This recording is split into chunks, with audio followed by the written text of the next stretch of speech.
You're listening to Unearthed, Gold and the Unknown, where lost riches wait in the dark and restless spirits guard what's buried below. Dare to dig deeper.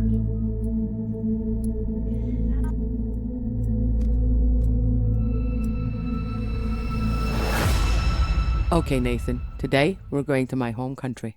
We're going to Scotland. Yay, haggis. No. But focusing on today's story, there is a harbour on the Isle of Mull that looks so peaceful it almost feels staged. Bright houses curve around the bay like someone's carefully arranged them from a postcard. Boats are gently rocking and the water tame and smooth. And I remember standing there as a child and hearing someone say there was Spanish gold under that water. Not pirate gold, not storybook treasure, real Armada treasure. And I didn't think, oh, that's interesting. I thought, where exactly? And honestly, I think that was the beginning of everything. That was your origin moment? Some children hear legends and forget about them. You hear buried Spanish gold, and it immediately begin mentally drafting excavation strategies. I absolutely did. That quiet harbor may have created a lifelong treasure hunter. Absolutely. Other kids wanted ice cream. I wanted sonar equipment. Which explains your life choices remarkably well. To understand Tobermory, we need to understand the failure that delivered that ship there. In 1588, Spain launched the Armada, a massive fleet intended to escort an invasion force into England. It was an expression of imperial certainty, political, religious, military, and it unravelled. Storms battered the fleet, English naval tactics disrupted formation, and communication faltered. Ships were damaged, scattered, and exhausted. By the time they were retreating north and around Scotland and Ireland, they were no longer a triumphant armada. They were basically survivors. And survival changes behaviour. A damaged ship is vulnerable. A vulnerable ship seeks refuge, which is how one Spanish galleon ended up in Tobermory Bay. The ship anchors. It needs timber, repairs, food, and Tobermory wasn't empty coastline. It was under the authority of Clan MacLean. Which means the arrival of a foreign warship wasn't simply maritime inconvenience, it was political tension. Imagine being a clan leader and a heavily armed foreign vessel limps into your harbor. It needs help. It may carry valuables. It may carry risk. You are suddenly negotiating between hospitality and opportunity. Highland hospitality has always existed, but so has Highland calculation. And if that ship carried payrolled silver, even modestly, that represented portable wealth. Now let's be honest about something. This probably wasn't a cinematic treasure ship stacked floor to ceiling with gold bars, but armies travelled with money. Soldiers expected wages. Campaigns required funding. In the 16th century, that funding was physical. Chests of silver coins. Heavy, tangible. Even conservative estimates of payroll for hundreds of soldiers would represent substantial wealth. Not mythical treasure, but economically significant. And if that wealth sank in a contained harbour? Then it becomes archaeologically interesting. Because unlike open ocean wrecks, harbor wrecks remain geographically stable, even if they become deeply buried. After weeks in Tobermory, something happens. Accounts differ.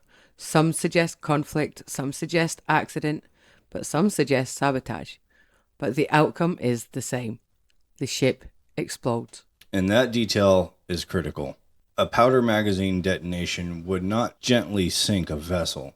It would violently fragment it. Structural integrity collapses, heavy cargo descends rapidly, debris disperses outwards, which means any silver on board would not sink neatly inside intact chests.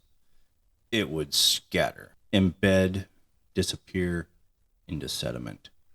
So, from that moment forward, recovery becomes complicated. And people didn't just ignore it. There were recovery attempts in the 1600s. Primitive diving bells lowered into the dark water. Men risking their lives for the possibility of metal below. Early diving technology was crude, visibility was limited, and precision was nearly non-existent. If silver was located, it would have been recovered piece by piece, and documentation in that era was inconsistent at best. So, here's the question. If something valuable was found, would it have been publicly catalogued? Not necessarily, especially if ownership was complicated. Spanish crown property, clan authority, later British oversight. Transparency was not guaranteed. By the 1800s, treasure hunting had become almost fashionable, romantic. Victorian divers returned to Tobermory, convinced that silver and gold still lay beneath the harbour. But by then, centuries of sediment had accumulated. Harbor construction altered seabed contours. Artifacts would have sunk deeper or been displaced. What fascinates me is not what they found, but what they didn't conclusively prove. The ambiguity survived. And ambiguity feeds legend. In the 20th century, divers with modern equipment revisited the site.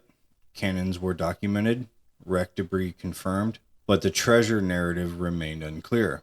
Some reports suggest small finds, others dismiss the silver entirely, and yet no definitive inventory exists. Which means the story never closes. Now let's explore something carefully. If small quantities of silver or gold were recovered early on, not enormous wealth, but meaningful amounts, would it have been loudly announced or quietly absorbed? Human nature suggests discretion is common when valuables are involved, especially when legal claims are murky, especially when documentation standards are inconsistent. So, we're not accusing. No, we're acknowledging possibility. Harbor sediment is dense. Layers compact over time. Heavy objects can sink meters beneath the seabed. If fragments of payroll silver remain, they may be deeply embedded beyond early recovery efforts. No intact chests. But scattered coinage, embedded metal, historical residue, not glowing treasure beams. No. Archaeological patience. All right, so tomorrow we lead the expedition. We begin with archival research, history shoreline mapping, sub-bottom profiling to identify anomalies beneath the sediment layers, the controlled excavation, with permits and lawyers. You always bring lawyers into my cinematic fantasy. Because history involves paperwork. Meanwhile, I'll be dramatically leaning over the boat whispering, "Reveal yourself." The mud does not respond to whispering. You don't know that. When I heard this story as a child, I didn't understand imperial conflict. I didn't understand clan politics. I just understood that something valuable could sit quietly beneath something ordinary. And that idea stayed with me. That history isn't finished, that it's layered, that it waits. And that's the thread that connects this harbor to everything you chase now. It's not about possession, it's about resolution. About understanding what truly happened. Exactly. In 1588, a damaged warship entered Tobermory Bay, carrying soldiers, gunpowder, and possibly payroll silver. Weeks later, it exploded, and what remains sank beneath the calm waters that still looks harmless today. 4 centuries later, and we still don't know what was on board. We don't know exactly what was recovered, and we don't know what might lie still beneath that harbour mud. But I know this. That quiet Scottish story, told casually in the wind, is what began my fascination with treasure. Not because of greed, but because of the mystery. And mystery is what we follow. Always. This has been Unearthed, Gold in the Unknown. Once again, thanks for hanging out with us tonight. And if you have any places or stories you would like us to research and look up, then leave us a comment below. Until next time, stay curious.